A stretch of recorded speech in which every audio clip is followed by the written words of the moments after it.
everyone, I'm Lauren and I'm back again with another video game collection video. This time I'm going over the 3DS games that me and Devin have. Like the DS one, we have quite a few games and it's fairly evenly split maybe between what games are his and what games are mine. And by his, I mean like games that he got for himself. And mine as in games that I got for myself kind of thing. We share stuff. It's just, I tend to prioritize stuff that I buy for myself and himself kind of thing. Like the DS, it's not one that I'm hyper focusing on collecting for right now. I don't tend to enjoy handheld games as much as console games, I think. And as well, sometimes the 3DS games have awkward stylus stuff. And then also there's the 3D, which gets kind of awkward and I mean, it looks fine, but it's hard to look at for too long. Anyway, I have these in alphabetical order. Thankfully, cases make that easy to do. So let's just get started with the first one. First off, we have Bravely Default, a pretty classic styled turn-based RPG with an interesting Brave and Default system with holding and adding extra turns. I know a lot of people really like this, and I do too. I think we both, Devin and I, really like this. And it has some really good music. Only thing I don't like about it is the pretty well-known part about it, closer to the end, where it gets a little bit repetitive. But it is still overall a good RPG, I feel like. Then we have Bravely Second Endlayer. I guess it's the second one in the series, or there's also Bravely Default 2, so I don't really know what to call this. Originally I would have like, this is the sequel to Bravely Default, but now I'm just like, I'm confused now. I haven't gotten around to playing this yet, but it's definitely something that I want to get to soon. But I say that for like everything, so who knows? Who knows? There's so many games. Then we have Conception 2, Children of the Seven Stars. This is a weird turn-based RPG with some minor placement type mechanic-y stuff, and also making babies, but they're magical babies. And it gets weirdly sexual sometimes, and it's very grindy. I did beat it, but it's really grindy, and it's really rude sometimes. It's really rude sometimes because some of the... So when you make babies by like magically touching hands or whatever, it's kind of strange in this magical pool. It's been a while since I played it, but I think the basic classes are fine, you can just do it easily, but then some of the more advanced classes you need an item to do that. And the items are really low drop, so it's just like, if I really want this class for one of my little my little minion children thing, it's very strange, you have to go grinding. Or you can buy the DLC, which unlocks a dungeon that greatly increases the drop rate for those items. So that's rude. So sorry for the location change. I didn't have to move, but my husband Devin got in a meeting and it's really close to the other spot. Next one we have is Called Set Revolt. I haven't played this quite yet, but it's a board game, video game, which I think is cool, but it also has some RPG mechanics with like cards, and you make a deck and there's monsters and it's like, what? It seems really neat. So I definitely wanted to pick this up. I got it for pretty cheap, I think, too, which is, hey, bonus. Then we have 2 copies of Dragon Quest VII, Fragments of the Forgotten Past. One of them is mine, one of them is Devin's. I think he meant to play it, but he didn't get around to, I guess, because it still has the Bryce sticker on it. So, yeah. I played it, though, a bunch, and it's really meandery slow and kind of grindy from what I remember, so I kind of gave up on it, but I'm probably gonna give it another shot and see how it is. I do have problems with grinding and in RPGs in particular, but I'm a little bit more tolerant of that now, so we'll see how that goes. Like with the DS video, quick interruption here. Bunch of games that I forgot about in Devin's Dragon Quest Monsters little shrine thing. It's in a separate area from the rest of the 3DS games, so I kind of forgot about them. So I'll just really quickly mention them here. We have Dragon Quest Monsters, it's the first one, 3D. It's a remake of the first one. And then we have Dragon Quest Monsters 2. This has both the different characters remake of the second one.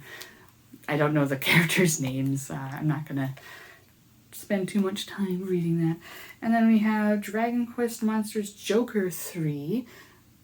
I think this is basically the latest Dragon Quest Monsters release, new release, not a remake. Although we also have Dragon Quest Monsters Joker 3 Professional, which I believe adds some extra things and maybe changes things around. I don't know. But anyway, those are the ones that I missed, so back to the full proper video. Then we have Etrian Odyssey Untold. Actually, we have 2 copies for some reason. One of them is only cart. I don't know why we have 2. Maybe one of them is mine, one of them is Devin's. I don't really remember. I haven't played it yet, but Etrian Odyssey is dungeon crawler with map making. I've heard this one focuses a little bit more on story, or it has a story mode, and I think that one's a little bit easier, so it might be good for me. Then we have Etrian Odyssey 4. This is a more standard one in the series. I have played a bunch of this, but then I got too puzzly, and yeah, I gave up on it. Again, I might try it again. 'Cause why not, you know? I try to give things another shots when I give up on it because it's difficult and not because it's just, I hate it. Because there's a few games that I've gotten rid of because I rage quit and then I regret it afterwards, so yeah, so I'm trying to be better about that. Then we have Etrian Mystery Dungeon. This is a roguelike with the Etrian Odyssey stuff. I haven't played it yet, but that seemed neat, and it was getting kind of weird print. I don't think it's sold very well because we don't like roguelikes, I guess, in North America. They don't tend to do very well.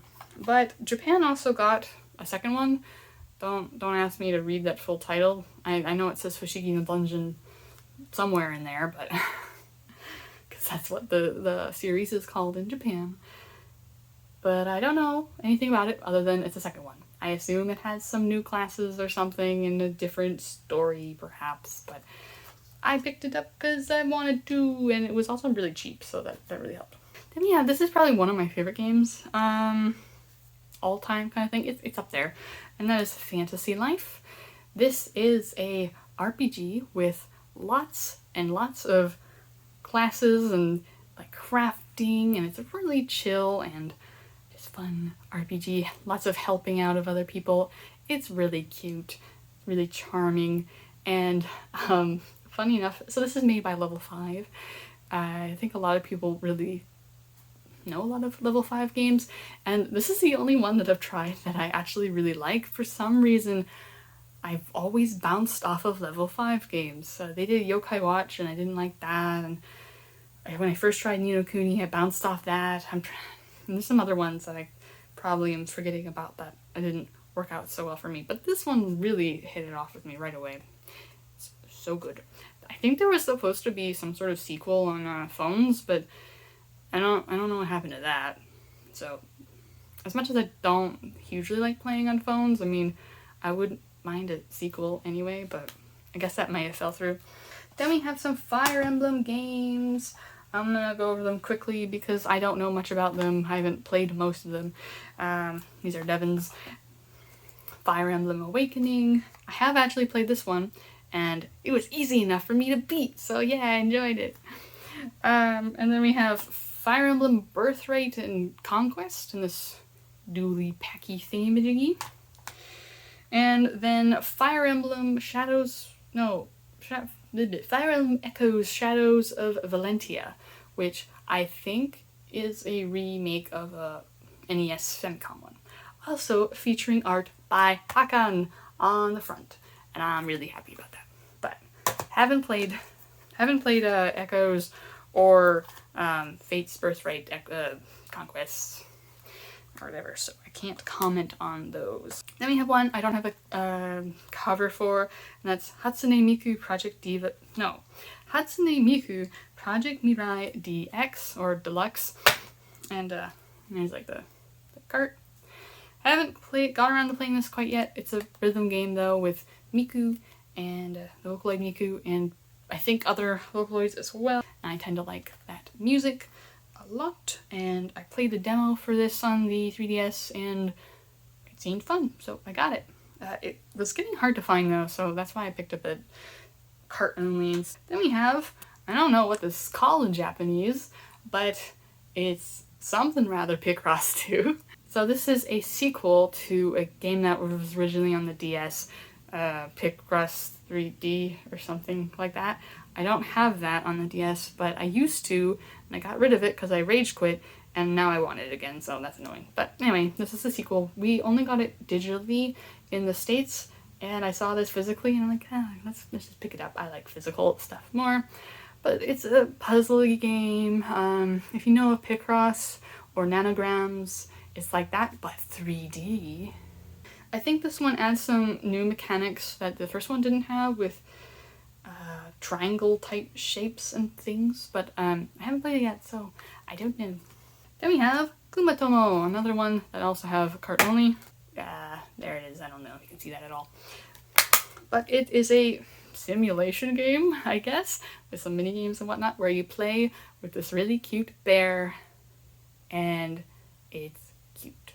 We didn't get it in English. There's a sequel with a cat as well, and Europe got it, but North America didn't, so I want to get that as well, but maybe play that first, because it's in English and on the Switch, before playing this maybe. But, it's so cute. There's this interesting thing with the bear that is a little bit off-putting somewhat, in that they use some sort of algorithm method of speech for the bear. Like, think Microsoft Sam, but I mean, it's better than that. So the idea is that they can, say your name and you put it in, and say all sorts of different things instead of just whatever the voice actor happens to record. So that's kind of neat, but also a little bit, we're not quite there yet. It's good sounding, whatever that kind of text-to-speech thing is called. But it's cute. Then we have Legend of Zelda: Link Between Worlds. It's a Zelda game. This is kind of trying to be similar-ish to Link to the Past, I think, on the SNES. That's why it's similar title, I guess. I played a little bit of it, and I didn't really like it that much. I'm thinking of trying it again, but I don't like, you can rent weapons, or not weapons, the like the various items you get, but if you die then you lose them all, and so you have to rent them again. I thought that was kind of annoying, and it was kind of hard to figure out where to go next, kind of thing. So I don't know, I'll give it another try, but these kind of 2D-esque Zeldas haven't worked super well for me. I've enjoyed more of the 3D ones. Like, this is technically, well, it's like top-down. The models are in 3D, but it's playing like a 2D style one, so. New Super Mario Bros. 2 is the only 3DS game that doesn't have a case. The 2D side-scrolly Mario game with a ton of coins. It's getting coins everywhere, and I played a little bit, and I thought it was kind of bland, but I'll give it another shot. Then we have Mario & Luigi Superstar Saga and Bowser's Minions. This is a remake of a GBA game called Superstar Saga, and then it adds the Bowser's Minion, which is an extra mode, I guess. Turn-based RPG with button prompts to like dodge and get more damage and things. It's pretty fun. It has some problems with clarity and stuff like that, but I enjoyed it. I originally played it on the GBA, which I don't have anymore because it's really hard, I felt like, on the GBA. I think they make things a lot easier in here, which I appreciated because I could actually beat this game, where I could not beat it on the GBA. It's a pretty good RPG. Unfortunately, I really like this style of Mario RPGs, that and Paper Mario, but Nintendo's not really doing this anymore, so that kind of sucks. We have another Mario and Luigi game. This is Dream Team. Haven't played it yet, but I think it features going into Luigi's dreams. Then we have some Pokemon games, neither of which I played because they're more of Devin's games, and that is Pokemon Y and Pokemon Ultra Moon. They're Pokemon. Catch Pokemon. Yeah, I think this one's a little bit more handholdy than some of the other ones, so people complain about it. But other than that, they're Pokemon. I don't know what else you want me to say. And then we have Pokemon Super Mystery Dungeon. This is another Mystery Dungeon roguelike type game, but with Pokemon. I played a little bit of the demo and I really enjoyed it, so I wanted to pick it up. I think it was this. There's another one on the 3DS and I don't have that one quite yet, but I'm pretty bad at getting around to them because they're long and I have so many long games on my backlog, but I do really like roguelikes when they're good and not boring as butt, so I think I like this. They usually have kind of quirky characters and lots of be friends and yeah, friendship is magic. That's My Little Pony, but whatever. Then we have Project Cross Zone. This is a tactics RPG. This is one of Devin's, and I think there's a little bit of action combo-y stuff involved. I'm not really sure if I'm interested in this one or not. I've only heard kind of middling things about it. But there's a lot of different characters crossed over. Like there's Sakura, Wars, can't speak. There's Street Fighter and Dante and Resident Evil, Mega Man. There's a lot, so it's interesting that way, but I don't know. Maybe it would be a good easy tactics RPG, perhaps? I don't know, because I haven't played it. I do want to get better at tactics RPGs, so it's less intimidating. Then we have, this is a pretty recent pickup, Puzzle and Dragons Z plus Puzzle and Dragons Super Mario Bros. Edition. A puzzly game, pretty quick match 3 type thing, moving orbs around. It's pretty fun. Originally on mobile games, and I think it's really popular in Japan. I think it's somewhat popular over here as well, but much less so. But we still got this nice duo pack, which is really nice, because I'm pretty sure Japan either got only this one or they got them separately or something like that. I remember seeing a copy of just this one, but maybe it was actually something else. I don't know. But it's really fun. It's a really good casual, let's just play this for a few rounds type of game. Then we have Rune Factory 4. I really like this one. Rune Factory, Harvest Moon spin-off with some combat, lots of crafting. There is a Switch remake port, whatever. I don't know, they don't really do that much remaking. And I do like that a little bit better because it's on the TV and not on a small screen. But this is still really good. One of Devin's games, Shin Megami Tensei 4. This seems to be one that really took off when it came out. I think this seemed to be a really good entry to Megami Tensei because it had a lot of easier modes for noobs that are bad at Megami Tensei games, because Megami Tensei can get really difficult from what I understand, but I haven't played it yet.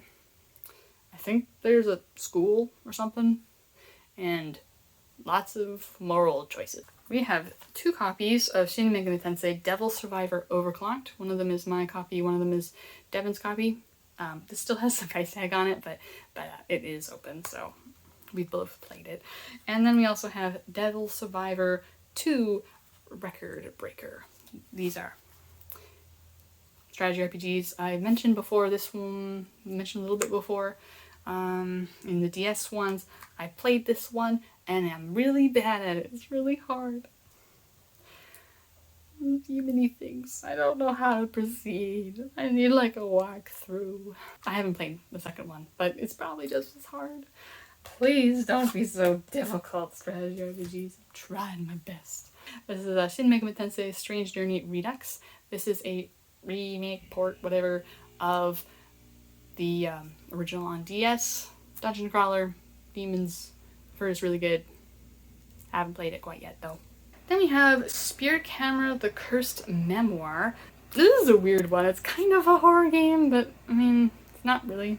This one uses the 3DS's AR camera or whatever, or uses a camera in an AR book. And spooky, there's ghosts all around you and you gotta capture them. It's like a Fatal Frame spin-off, but for some reason they don't want to call it Fatal Frame because I don't know why. But it has this really neat book that you use, and there's various pictures and stuff in it that you have to aim the camera at and it'll do stuff. So if you don't have that with this game, it's pretty useless. When I tried to play it, it was so hard to do because everything was so bloody dark, and I was like shining lights, really bright lights directly as much as I could, and it was still really dark and it couldn't read things very well. And so I don't know if that's my 3DS or if that's the game, but yeah, it is interesting. It's definitely not something I would pay for unless it was a bargain. I got this as a gift. Then we have one of Devin's games, Stellar Glow. It's actually something that really appeals to me though. It is a strategy RPG, but it's more anime. It doesn't look as hard. It also has music involved. So yay! I like music in games. I don't know anything about the story or how good it is or anything like that though. Then we have Style Savvy Fashion Forward. I am not much of a fashionista person. I've only worn t-shirts on this channel pretty much. So yeah, I'm really fashionable, not. But this is a fun, like, I don't know what kind of game you would call this, but you get requests from various people to, like, I want to look like this way. I want something that's pink, and I want something that's simple or fancy, and I don't know the words that they use, but you have to use what you have and what categories they're in and kind of make an outfit for them that they like. And it's kind of fun. It's almost like a puzzle game in a sense. You're just like, what fits their criteria? It's really fun that way. And so even though I'm not much of a fashion person, it's pretty interesting. There's a few other games in the series. This is the only one that I have though, and I'm actually wanting to pick up the other ones. I haven't finished this one yet, but it doesn't stop me from wanting to pick up other ones. And then we have Tales of the Abyss, an RPG, action RPG in the Tales of series. I was kind of mixed things about this. I think this was originally on the PS2, but this is the most modern iteration of it. Port, remake. I always don't know what to call them. I haven't played this yet. This is Devin's copy. But I do want to play more Tales of games because I played Tales of Exilia and I really like that. There's just so many RPGs to play. And then finally, as of now anyway, the final 3DS game we have is Theatrhythm Final Fantasy Curtain Call. It's a rhythm game featuring Final Fantasy music. Yeah, that's basically it. I haven't played it quite yet, but I got it for really, really cheap and I've been wanting to get it for a while, so yay! Apparently has 221 songs. Wow. You have a lot to pull from when you start from the NES days and you're still going now, so that's pretty nice. I've heard good things about it. I think I played a demo of it and really liked it, so I'm pretty sure I'll like this. I do like rhythmy music games for the most part. Anyway, those are all of the 3DS games that we have currently. I'm sure we'll get more sometime. Let me know opinions on some of these, or like your favorite 3DS games, that kind of thing. And thank you so much for watching. I hope to see you again in another video. Bye!